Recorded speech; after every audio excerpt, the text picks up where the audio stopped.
Ni kitab Munyatul Musalli muka surat 15. Muka surat 15. Baris yang kedua daripada atas. Surat 15. Baris yang kedua daripada atas. Qala al-muallifu rahimahullahu ta'ala wa nafa'ana bi'ulumihi amin. Adapun kesempurnaan ikhlas itu, kesempurnaan ikhlas itu ikhlas dalam sembahyang. Untuk terhasil kesempurnaan sembahyang pada 3 perkara. Dapat ketiga-tiga perkara ni barulah dapat kesempurnaan ikhlas. Dia dapat kesempurnaan ikhlas, maka dapatlah kesempurnaan solat.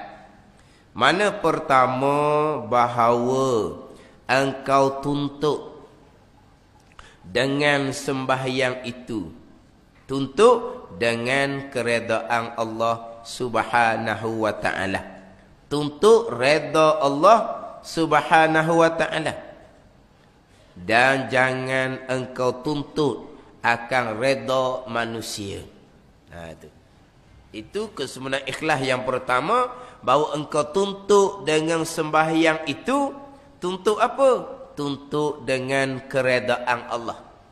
Ini hak besar ni. Tuntut keredaan Allah. Bukan tuntut nikmat daripada Allah. Tuntut nikmat daripada Allah ni dengan bahawa Allah beri syurga. Itu tuntut nikmat orang panggil. Tuntut nikmat, kita tuntut pahala, tuntut syurga. Hak besarnya tuntut reda Allah. Hak tu lebih besar. Bila Allah reda, bukan kata dapat syurga, bukan syurga hak lapis lebih tinggi. Kalau Allah benar-benar reda kepada kita. Jadi hak besar kitanya tuntut reda. Bukan tuntut pahala, bukan tuntut syurga. Ini kesempurnaan. Tetapi kalau kita tuntut pahala, sekalipun ijma' ulama menyatakan bahawa ikhlas. Ijma' ulama bubuh ikhlas. Walaupun tuntut nikmat daripada Allah, tuntut syurga, sekalipun ijma' ulama ikhlas. Tapi ikhlas peringkat mukhlisin lah. Peringkat syariat. Peringkat syariat, peringkat mukhlisin. Adapun peringkat muhibbin ke muwahhidin ke tu peringkat aulia, dia hanya semata-mata tuntut reda Allah Subhanahu wa ta'ala. Kita memanglah kita cakap tuntut reda Allah, tapi memang kita lebih kepada tuntut pahala, tuntut syurga. Walaupun kita niat solat kitanya lillahi ta'ala dalam niat, kerana Allah. Kerana Allah semata-mata. Bukan kerana balasan, kerana syurga, bukan. Kerana Allah. Tapi kita ni nak ke syurga, nak ke pahala. Qada kita lah. Tak ada salah apa-apa pun. Ni kena letak molek ni. Ada orang ngajar dia kata, nak pahala tak ikhlas. Jangan buh gitu menafikan syariat. Kalau nak pahala tak ikhlas, kita yang jadi nak ke pahala sangat ni, kenapa jadi kita nak ke pahala sangat? Kemudian dengan pahalanya nak syurga sangat-sangat. Kerana ayat Quran, hadis duk cerita semua ni. Hadis-hadis fadilah, cerita pahala ganjaran, pahala ganjaran. Ni Quran cerita balasan kebaikan, balasan syurga, balasan kebaikan, balasan syurga. Ayat Quran duk cerita. Kita pun jadi teruja nak ke pahala, nak ke balasan, nak ke syurga. Tiba-tiba jadi tak punah kita. Jadi punah timbul kerana hadis Quran pula jadinya. Ke mana? Sebab itulah ijma' ulama nak ke pahala, nak balasan syurga, ikhlas. Hal ni dinyatakan dalam kitab Syarah Hikam Taqu Pulamani. Syarah Hikam Taqu Pulamani mengatakan bahawa orang yang tuntut pahala ikhlas ijma' ulama. Tapi hak paling sempurna betul-benarnya orang tuntut redha Allah Subhanahu wa taala. Semata-mata kerana Allah. Bukan kerana pahala, bukan kerana syurga, kerana Allah. Ada orang salah faham pula. Orang tasawuf ni tak ambuh ke pahala. Orang tasawuf ni tak ambuh ke syurga. Kalau orang tasawuf tak ambuh ke syurga, di hari akhirat ada 2 tempat aja. Syurga satu, neraka satu. Kalau orang tasawuf tak ambuh syurga, nak neraka ke ditanya? Ni orang tak faham. Dia nak redha Allah. Bila Allah redha, bukan kata syurga saja dah lah. Syurga lapis hak tinggi. Hak tu dia nak. Bukan kata tak ambuh ke syurga. Nak redha Allah, Allah beri bagai-bagai lah. Sebab apa kadang-kadang orang mengaku tasawuf cerita pula. Tak ambuh pahala. Nak tak ambuh syurga. Dia cuba cerita benda gitu. Dengar dia orang lain pula. Orang tasawuf tak ambuh syurga. Di akhirat hanya ada 2 tempat. Syurga satu, neraka satu. Jadi orang tasawuf nak neraka dah lah. Ini semua tak betul belaka lah ni. Mana kita ni sebuah syariat, nak pahala, nak syurga, tu ikhlas ijma' ulama. Tapi kalau jenis nak pahala ni, dia tidak sama lah kita buat ibadat.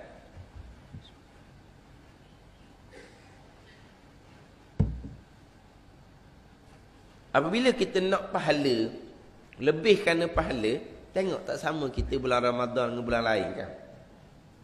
Kenapa ibadat kita tak sama bulan Ramadan dengan bulan lain? Sebab bulan Ramadan pahalanya diganda-gandakan. Ada. Nah, tu kalau nak pahala tu. Jadi seolah-olah kita ni hamba Ramadan, bukan hamba Allah. Masuk bulan Ramadan, kita buat ibadat. Habis bulan Ramadan, kita kena balik. Kena balik Kan gitu jadinya. Puncanya apa tu? Punca kerana nak pahala. Jadi kuranglah kitanya. Sama juga. Tangi Mekah, Allah. Awal-awal sejik. Tangi Mekah, duduk Mekah. Awal-awal masjid dah. Balik kampung, dah gigi masjid. Sebab apa? Cukup dah. 100,000 kali ganda dah. Padang dah. Dia tengok orang duduk Malaysia ni, tak ada pahala belaka. Aku balik Mekah, pahala banyak. Lepas tu, dah pergi sejik. Mungkin sejik. Pahala sikit lagi. Aku pahala banyak dah. Pergi Mekah dah kan. Tak pergi sejik dah lah. Jadi apabila nak kepada pahala kita, jadi seolahnya dia hamba tempat. Bukan hamba Allah. Subhanahu wa ta'ala. Itu kuranglah jadinya. Tapi yang besarnya adalah tuntut redha Allah Subhanahu wa ta'ala. Itu nak dapat kesempurnaan ikhlas. Dan jangan engkau tuntut akan redha manusia. Jangan duk cari redha manusia.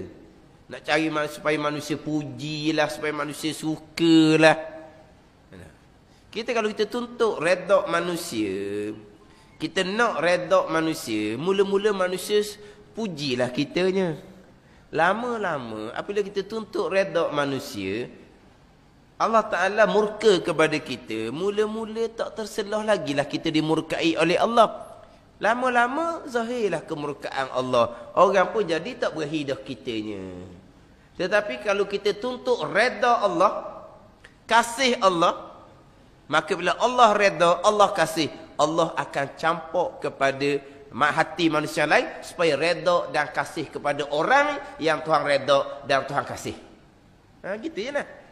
Itu untuk redha Allah, kasih Allah. Bila Allah redha, Allah kasih, Allah akan campur perasaan redha, kasih ke dalam hati manusia kepada orang yang Tuhan redha dan orang yang Tuhan kasih. Janji itu untuk redha Allah. Janji itu untuk kasih daripada Allah Subhanahu wa ta'ala. Orang tu akan dapat redha manusia dan kasih daripada manusia. Manusia mana yang telah campur ke dalam hati supaya redha dan kasih kepada orang yang Tuhan redha, Tuhan kasih adalah orang-orang yang beriman. Tuhan campur di hati mereka. Sebaliknya, orang yang Tuhan redha, orang Tuhan kasih, kalau orang tu orang munafik, orang kafir, dia sangat-sangat benci kepada orang yang Tuhan redha, kepada orang yang Tuhan kasih. Sebab apa? Sebab Allah tak campur ke hati mereka supaya redha dan kasih kepada orang yang Tuhan redha, Tuhan kasih. Sebab apa? Sebab orang yang Tuhan redha dan kasih, Tuhan tak perlu pun dapat redha dan kasih daripada orang munafik dan orang kafir. Kena faham situ. Jadi orang mukmin yang soleh ni Tuhan redha, Tuhan kasih. Tuhan tak perlu kepada orang munafik, orang kafir, redha kasih retek kepada orang yang Tuhan redha, yang Tuhan kasih. Sebab itulah orang yang Tuhan redha, Tuhan kasih ni, bagi orang munafik, bagi orang kafir, dia sangat-sangat benci. Berbeza dengan sama-sama orang beriman. Jadi bila Allah Ta'ala redha dan kasih kepada seseorang, Allah Ta'ala akan campur ke dalam hati orang beriman supaya redha dan kasih kepada orang yang Tuhan redha dan orang yang Tuhan kasih. Sebab tu kadang-kadang orang beriman ni, di kalangan beriman cukup kasih sayang, tapi di kalangan orang-orang munafik, di kalangan orang kafir, dia kata huduh main-main je. Oh, dia kata huduh main-main je, barang-barang je. Nama orang Islam, betul nama orang Islam. Tapi kata-kata huduh, makian apa semua tu, sebab apa? Dia sangat-sangat benci kepada orang yang Tuhan redha dan orang yang Tuhan kasih. Sebab itulah kadang-kadang orang kafir memang cukup benci kepada orang yang beriman dan beramal soleh. Orang kafir cukup benci ni, orang kafir kata apa-apa pun, orang yang sama juga benci, dia akan sapok sama, disenyum sama je. Mewek senyum. Masa orang kafir fitnah kepada orang beriman, orang Islam, orang kafir fitnah, orang yang mengaku Islam ni, mewek dia senyum. Tapi time orang Islam, orang beriman, kata je pada orang kafir, dialah yang mempertahankan mula-mula sekali. Mempertahankan jiwa raga dia akan orang kafir. Sayang betul-betul dia pada orang kafir. Ini hati. Ini hati masing-masing lah ni. Sayang betul-betul pada orang kafir. Kasih betul-betul pada orang kafir. Pada orang Islam yang beriman, pada orang soleh pula, cukup dia benci. Ini bab persoalan hati. Kita takutlah jadi gitu hati kita ni. Yalah, kita kepada orang beriman soleh, kita dak kenang. Kita dia gini, apabila hati dak kenang ni, benda kecil-kecil kita akan nampak besar. Manusia mana yang tak ada cacat cela? Semua manusia ada cacat cela. Kita ni bukan Nabi Rasul maksum. Nabi Rasul maksum tak ada cacat cela di hati orang yang beriman sahabat. Tapi orang kafir munafik habis cacat, habis cela Nabi Muhammad ni bagi mereka. Tapi bagi sahabat tak ada, sanggup mati kerana Nabi SAW. Tapi orang munafik, orang kafir cukup benci. Gitu jelah. Cukup benci. Takut Tuhan. Sebab bila kita mari benci je, benda tu kecil je, kita akan perbesarkan. Dan kalau kita sayang kok, salah besar terang-terang, dia pun tutup juga ke mana-mana pun. Dia carilah alasan ke mana-mana pun. Ini semua pembicaraan hati lah. Pembicaraan hati. Tuhan balik-balikkan hati jadi macam-macam hati kita ni. Dulu-dulu molek, kadang-kadang Tuhan balik pula jadi sebaliknya. Sebab apa? Tuhan yang membalik-balikkan hati. Jadi kalau kita tuntut redha Allah, kita akan dapat redha manusia. Kalau kita tuntut redha manusia, mula-mula manusia puji kita. Mula-mula. Tuhan murka kita. Lama-lama terselahlah kepura-puraan kita tu. Akhirnya orang pun benci.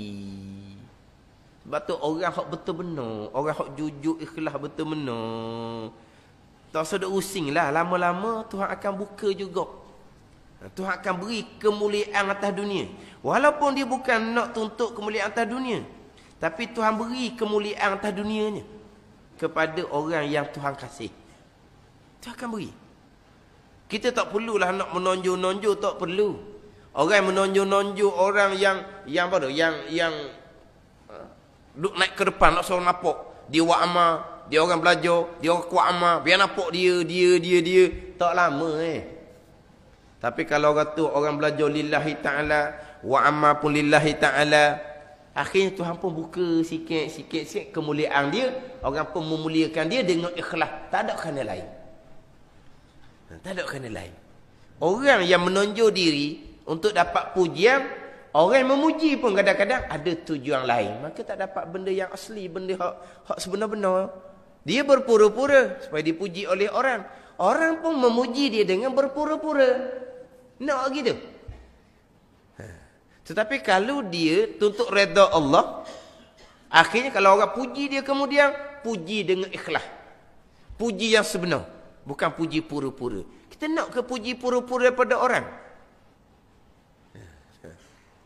Tapi kalau orang tu berpura-pura, dia akan dapat pujian daripada orang, pujian dalam bentuk yang pura-pura. Bukan sebenar, mulut puji, hati menyampah. Apa? Menyampah tau. Hati menyampah. Tapi mulut tu, dah kena akad. Sebab apa? Dia pun ada tujuan. Mana dia bukan redha sungguh. Dia ada tujuan dia.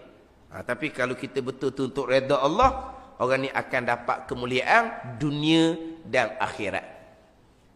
Dan kemuliaan dunia yang didapat pun kemuliaan yang kekal. Sampai ke mati pun orang duk sebut semacam. Ni orang mulia. Sampai ke mati pun orang duk sebut semacam. Ni orang mulia di sisi Allah Subhanahu wa ta'ala. Tapi tak salah kita nak tuntut keredaan kemuliaan manusia. Tapi akan dapat redha dan kemuliaan daripada manusia jikalau Allah redha, Allah kasih kepada kita. Sebab tu dalam bab gini ni, tak usah, dia atas hati kita. Mana kalau dia betul-betul, dia sembunyi wa amal, akhirnya Tuhan akan buka dia.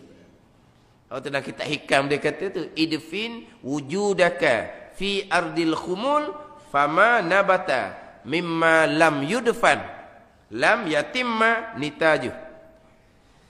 Kenapa? Tanam akan amal kamu di dalam bumi yang dalam. Tu.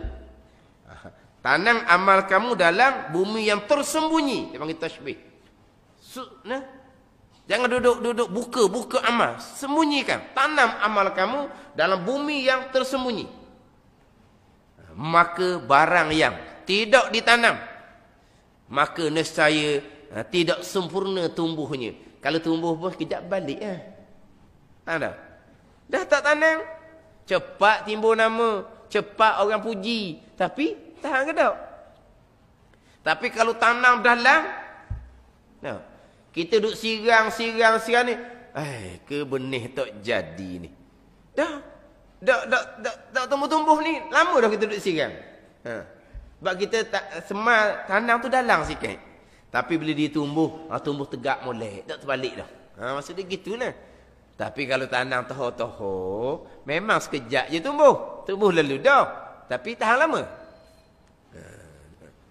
Mana kalau kita semata-mata redha Allah.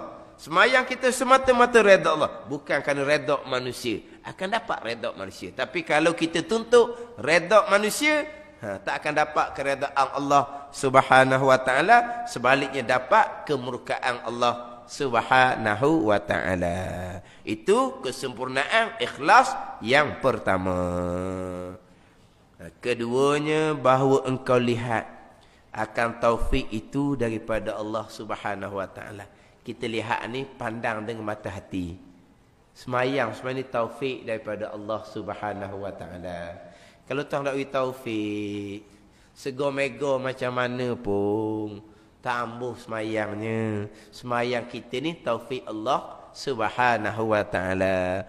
Sebab tu kita beri salam, kita kata lalu dah, Alhamdulillahilladzi lam yattakhiz walada, walam yakul lahu syarikun fil mulk, walam yakul lahu waliyyun minaz zulli wa kabbirhu takbira. Kenapa kita kata Alhamdulillah?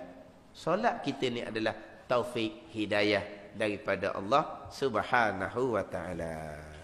Wallahu a'lam. Bismillahirrahmanirrahim. Alhamdulillahirabbil alamin wassalatu wassalamu ala sayyidil mursalin ala alihi wa sahbihi ajma'in. Allahumma iftah alaina futuhal arifin. Allahumma allimna ilma akdamin wa fahimna famasabikin warzuqna riqat talibin. Allahumma zidna ilman wa alhiqna bis salihin. Wa sallallahu ala sayyidina Muhammadin wa ala alihi wa sahbihi wa sallam. Walhamdulillahi rabbil alamin.